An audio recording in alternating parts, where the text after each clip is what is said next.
I, 39, lost my late wife 6 years ago. I have a 16-year-old son Daniel and I recently got engaged to my fiancée of 2 years. Her mom and I aren't on good terms because of how she behaves. She's a controlling, self-centered, Dolly Parton wannabe.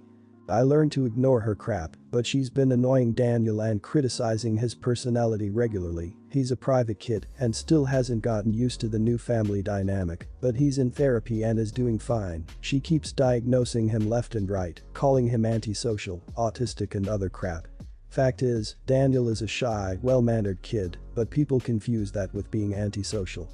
Mother-in-law tried several times to force Daniel to open up by embarrassing him with personal questions on family dinners and test his personality type.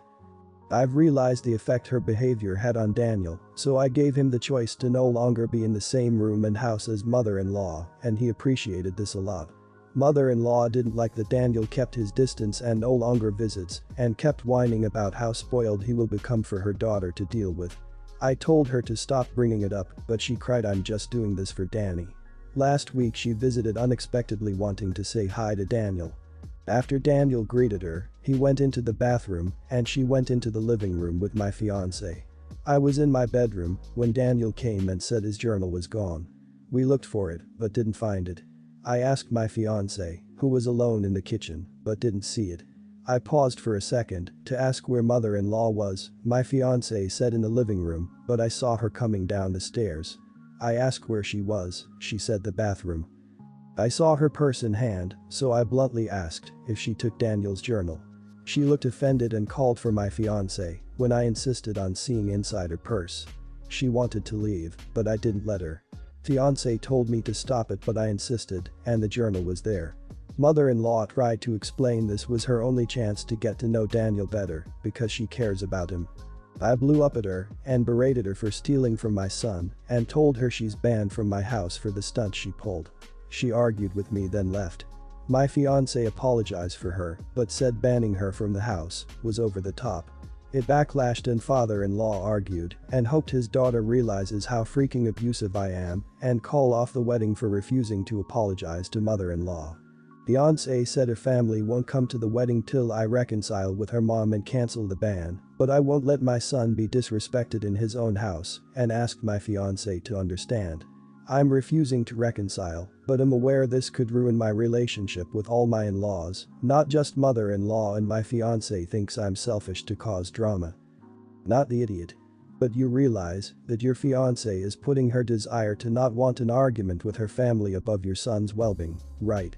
She should have been standing up for your son against her mother for all her prior behavior already, but the fact that she's actively choosing to basically side with her mother on this by not defending your son is abhorrent. Do you really want to be with someone who would put her own comfort over your son's well-being? Do you really think your son will be able to trust your fiancé? Not the idiot, except for the part where you compare this horrible woman to the amazing and lovable Dolly. Dolly doesn't deserve that type of slander. Keep standing up for your son. If your fiancé isn't on his side in this and thinks her mother's fake tears are more important than him feeling safe in his own home, you've got more to think about than just this one situation, because I foresee the kids starting to post here before the ink is dry on the guest book. Not the idiot. And I can't tell you how deeply disturbing it is that this woman did the terrible thing of stealing an adolescent's personal journal to invade his privacy and lying about it, and most of all, that your fiancé doesn't understand why that merits the death penalty of ever entering your house again. To me, this complete moral bankruptcy is not a matter for a mere apology, let alone a second-hand apology. I can't imagine how amazing your fiancé would have to be for you to be willing to have a permanent connection with his family. I, 35, was married to Zoe, 32, for 6 years. We got a divorce at the beginning of last year. She had thought I was cheating, I wasn't, and cheated in retaliation. I found out and ended things immediately. We didn't have any kids and the house was mine, so it was a really quick process. Zoe didn't take the divorce well. She wanted to work on things. I believe that there's no coming back from infidelity like that. She told everyone she knew that I had given up on our marriage and abandoned her. That's just a little background on the situation. My grandmother is an amazing woman who needs round-the-clock care due to her deteriorating mental state. Physically, she's probably healthier than any of us. But she has trouble remembering things if she took meds, shut off the stove, etc. She lives in a really great group home and I see her often. After our divorce, Zoe asked if she could keep visiting my grandmother and I said yes. However, I began to realize that Zoe was using my grandmother as a tool to get back in my good graces. She was giving my grandmother framed photos from our wedding to keep on her bedside. She would tell her stories as if the two of us were still married. She would give my grandmother messages to give me, Zoe told me to tell you're the love of her life, etc. It happened for a short time before I contacted Zoe and told her to stop. It was confusing and frustrating for me and my grandmother when I had to constantly be reminding her that Zoe and I weren't married anymore. Zoe stopped for a while and the only issue we were having was that she'd happen to come to visit my grandmother whenever I would be there. My grandmother has a calendar on her wall where I mark down all the days I'm going to come see her. I'm pretty sure my ex was taking photos of it or something. Recently, I began seriously dating a woman, Claire. On my last Zoom call with my grandmother, she was extremely agitated and when I asked her why, she said she was extremely upset to hear from Zoe that I was throwing away our relationship to date an underage floozy. My girlfriend is 28 and a paralegal. I had told my grandmother about her a few weeks ago and she had been extremely happy for us. I called Zoe and told her she wasn't allowed to visit my grandmother anymore. I called her home and told them not to accept calls or visits from her. My ex-wife says I'm depriving her of a woman she sees as her own blood. I say that this is the last time I'm going to have her emotionally manipulate my grandmother and upset her for Zoe's own selfish reasons. Am I the idiot? Not the idiot. You've done the right thing in protecting your grandma. This isn't about Zoe, but about keeping your grandma from being confused and agitated. It's harder for grandma to cope every day if she's getting conflicting information and can't process reality properly. Zoe is using grandma to manipulate you without caring about the consequences on grandma. That's not the actions of someone who sees her as blood, but the actions of someone who doesn't care about her at all. Not the idiot. This whole situation is a sad one because if your grandmother enjoys her visits, then it's sad to have to take them away from her because of her sick and twisted mind games. I'm really sorry she's putting you two through this and proud of you for finally putting your foot down. It might be hard, but don't give in to her demands. She lost all ties to you and your family when she cheated on you, and now she'll have to suffer. I hope your grandmother can respect and understand your decision. Good luck to you. So, the home and your family are doing everything in their power to help grandma remember things that happened. They are teaching her ways to get past memory problems, working with her on how to keep track of things, doing daily memory exercises with her. Then your ex comes in, says, no it's not like that, it's this, and destroys any work that may have been done by selling a false idea. Abuse, cruel, and not the actions of someone who cared for your grandmother. Keep her away. She is an abuser. Not the idiot. Brief intro. I own a PR comms agency, and for some reason my main clientele seems to be with well-known people over brands. This means I help their PR, how they come across to the public, cover their digital marketing etc. For me, I don't care about a celebrity. I just see them as a different type of brand and it's usually more interesting. I was in London having a meeting where one of my friends, one of a group of 5 girls I've known since school, saw me with a potential client. It was obviously work related as I had my laptop out showing her stuff and she had paperwork. My friend spotted me and came over, which was a little irritating, and I quickly got up and stopped her coming close to explain I'm in a work meeting, sorry I'll text later. She looked super pissed I didn't introduce her to the well-known person. I'll be honest, hardly knew who the woman was myself, but apparently my friend was a fan of hers. Anyway, I didn't think anything of it. The meeting finished and my friend had left already. I texted her later that day to say, you looked well, sorry I couldn't chat. And she replied, to be honest, I don't even know who you are. What even is your job? All the girls are confused now, and you were really rude for stopping me joining you. And I replied, my agency, haha. Pretty sure you know I have a PR comms agency. I can't let my friend sit in a work meeting, of course. Then got this reply, right, and you just happen to not tell us you hang out with celebrities. Why don't you include us in this? We want to be involved in your life. We'd love to meet these people. I was surprised and thought perhaps she's joking and simply went bloody non-disclosure agreements. Haha. No reply. Later that evening, one of the other girls from the group phoned me and basically had a huge go at me for lying about my job and not sharing exciting news with them and asked who else I work with. So I've obviously been whined about to the group. I replied I have non-disclosure agreements in place. I can't share that information with anyone, to which she scoffed and said, "Don't be so ridiculous, you're so up yourself, like they mean anything, and we wouldn't say anything anyway, do you not trust us?" Spoiler, they'd tell everyone. She then went on a massive rant to say what an idiot I am and how I think I'm better than the group these days. She for some reason said I think I'm above them for not updating social media. I use it as a job, it's a break to be off it. I don't share anything or boast. If I'm asked how work is, I say it's going well, thanks, still paying the bills. I never go into details as it's close to impossible without sharing anything. My biggest selling point to clients is that I never share or promote who I work with, and I really stick to it. I've now been removed from the WhatsApp groups as I'm clearly a liar and not a good friend. I feel like I'm going crazy. Am I the idiot? I'm just sticking to my contracts. Not the idiot. Good riddance. Your friends expect you to jeopardize your business and professional reputation so they can annoy a public figure trying to work. This also smacks of tall poppy syndrome.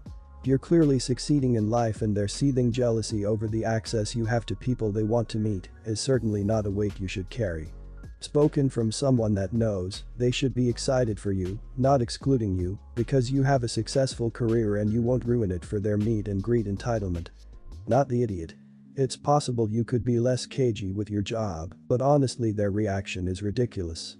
When you explained it was a work meeting, a real friend would have said, "Oh, hey, catch up later," and leave. It's insane, they thought to sit down at a work meeting with you because of celebrity. I get not talking about your work. I hate the overemphasis people put on work and socialization.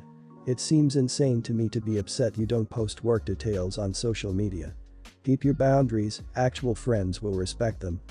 Not the idiot. Do they not realize that if you tell them about it, you, 1, potentially lose your high-paying job, and 2, if there are non-disclosure agreements involved, be subject to possible legal trouble? My grandfather worked for some company that had ties to the government, and whenever I asked him how work was, he would just say it's alright, it's paying the bills, and that's it, no more, as I knew he couldn't tell me, and if they can't understand that, then they ain't good friends in the first place. I was driving to the store and my car crapped out on me. Turns out the alternator failed and the engine stalled out. I pulled over to the side of a remote road. It was cold out and I wasn't dressed for the weather without the car's heater. Dumb of me to not wear a warmer coat or think to put a blanket in my car for the winter just in case, but it was supposed to be a quick errand. I called my boyfriend, who lived very close to where I was broken down, and he didn't pick up. I texted him saying I was broken down and I needed a ride, could he help? He said no, he had a friend visiting. I said it was freezing cold and I needed to get out of the cold fast because the car heat was broken too. He said, "Can't you ask a friend, this is a bad time." I called a friend who was 35 minutes away and he got on the road right away, and we made plans to have his brother, who works for a towing company, get it for cheap the next day as a favor. We hung out for a few hours and then I went to bed early. I accidentally left my phone in his car, so when he left he took it along. The next morning, I couldn't find my phone and emailed my friend to ask if he'd seen it. He replied and said he found it in his car and he could bring it back on the weekend. I thanked him and apologized for making him make the trip twice. Anyway, I worked through the day and only checked my social media after the workday.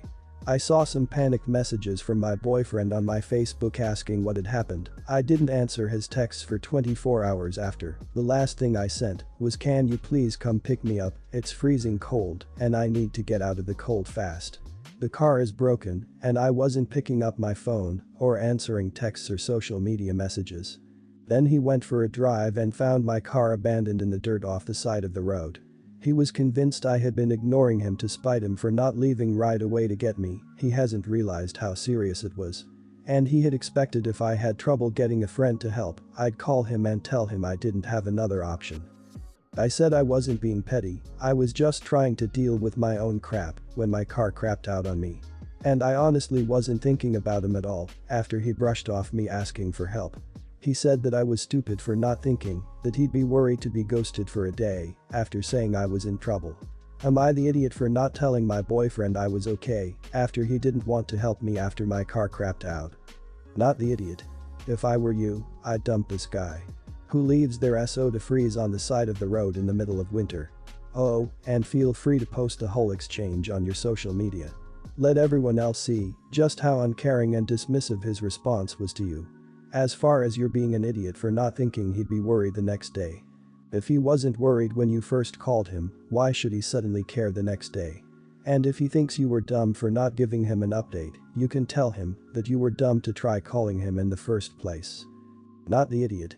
So when I was dating this guy that I thought was going to be the one who ended up cheating on me, my car blew a tire on the side of the road. I called my parents to help me out instead of him. After he cheated, my mom asked me about that incident and said, "Why didn't you call your boyfriend?" That was a moment that I realized that I never actually felt like I could really rely on him to be there for me. It was also a moment I realized that it's a deal breaker for me.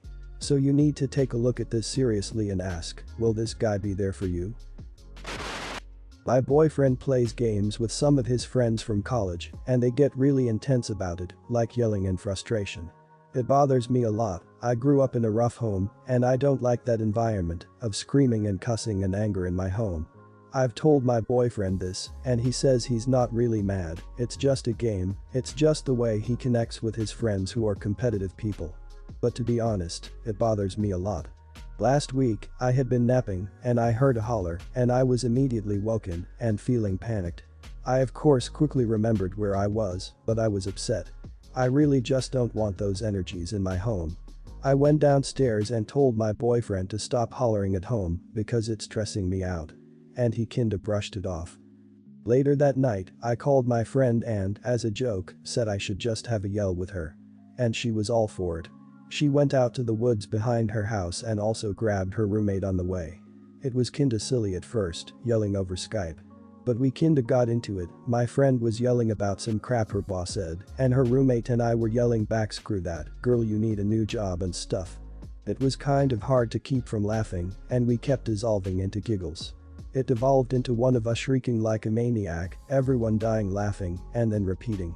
My boyfriend came upstairs at that point. He'd been sitting outside and smoking, and he asked what the hell was going on. I was like, "I'm calling my friends, thought we'd try having a scream." Seemed like a fun way to socialize. He was telling me off saying that hearing women screaming is gonna make someone worried, and I was like, oh no, I'm sure it's fine, screaming into a mic is just normal socializing, right? We talked later, and he said he didn't want me pulling that crap again because it freaked him out to hear me screaming, and I was just like, okay, so do you finally get it? I feel freaked out when you bring that energy into the house too. And he said he didn't think it was the same. He and his friends normally socialize like that. My friends and I were being crazy to make a point. I said that I had a lot of fun having a yell on the call, it felt good, and if he wanted to keep bringing that energy into the house, I'd be doing it too. But if he didn't want that kinda energy around, we could stop it together. He called me ridiculous for this, and yeah, I know it's kinda petty, but I also think I have a point. If he doesn't like me screaming in the house, he should understand I don't like him screaming in the house. Am I the idiot for having a yell while video calling my friends to try to make the point to my boyfriend that is yelling when gaming with his friends is disturbing? Not the idiot. As a guy and a gamer, I hate that. I hate when people yell at TVs, sports, video games.